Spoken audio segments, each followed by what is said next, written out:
تو اس سرمے کو جب اس سورہ شورا کو لکھ کر پانی بارش کے پانی میں گول کر اس کو کھرل کریں گے، اس کو پیسیں گے، آنکھ میں لگائیں گے، تو اس قرآن کی برکت کی وجہ سے اللہ تبارک و تعالی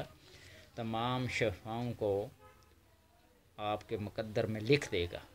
آنکھوں کے تمام امراض شفاؤں میں تبدیل ہو جائیں گے۔ اگر کوئی شخص سورہ شورا عرق گلاب اور زعفران سے لکھ کر مرگی والے مریض کے گلے میں ڈال دے، مرگی ایک نامراد مرض ہے، اور یہ ایک ایسا مرض ہے کہ بندے کی تشخیص کرنا ذرا مشکل ہو جاتی ہے، آسیب کا سایہ ہے، اس کی دخل اندازی ہے یا بیماری ہے۔ بہت سارے لوگ آسیب زدگاہ کو بھی مرگی کے مرض میں شامل کر لیتے ہیں، ڈال لیتے ہیں، اور پھر اپنے طریقے سے علاج کرتے ہیں۔ اس لیے تشخیص کو نندا عامل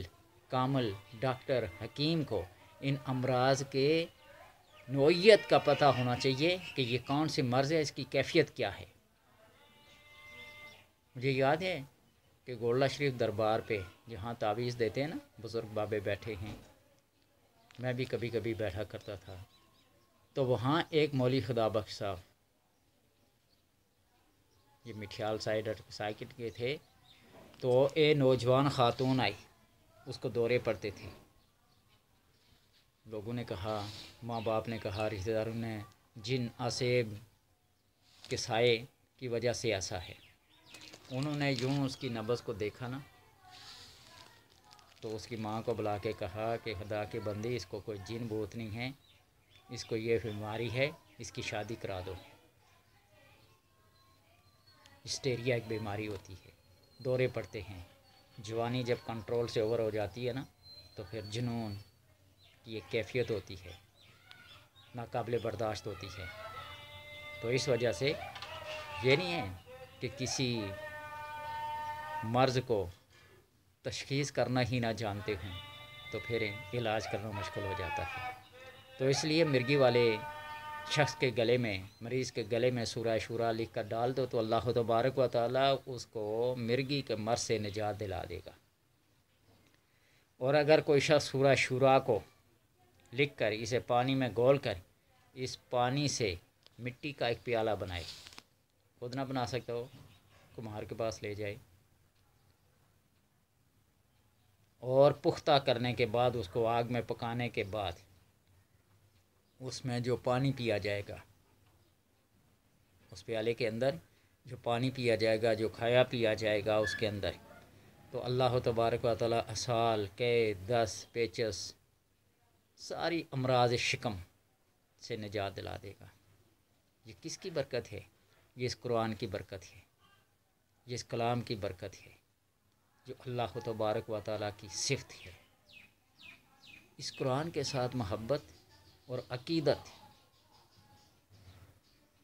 کا یہی فائدہ ہے، ظاہر و باطن کو پاک اور صاف کر دیتی ہے،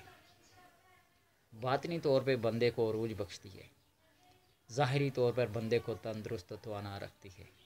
یہ کلام اس کا پڑھنے والے کے چہرے پہ نور ہوتا ہے، رونق ہوتی ہے،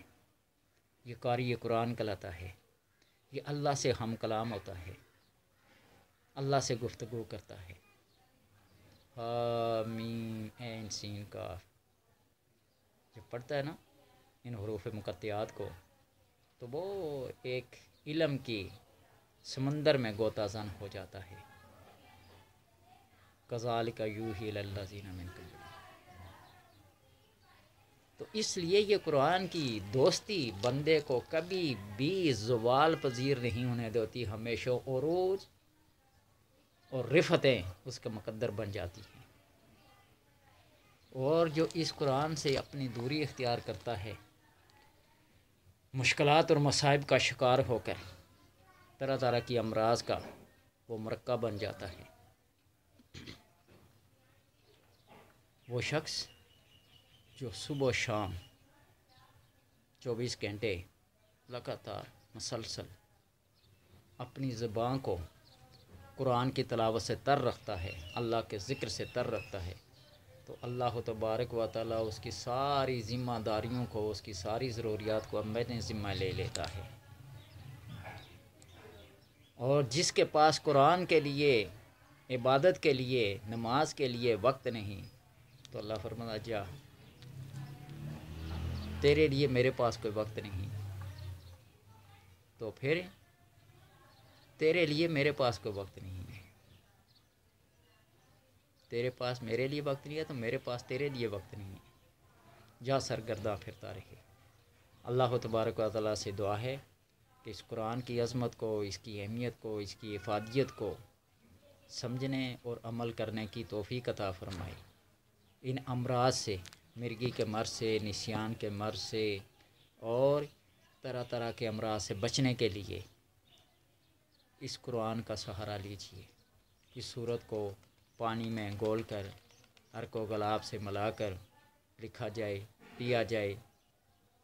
اللہ شفا دیتا ہے۔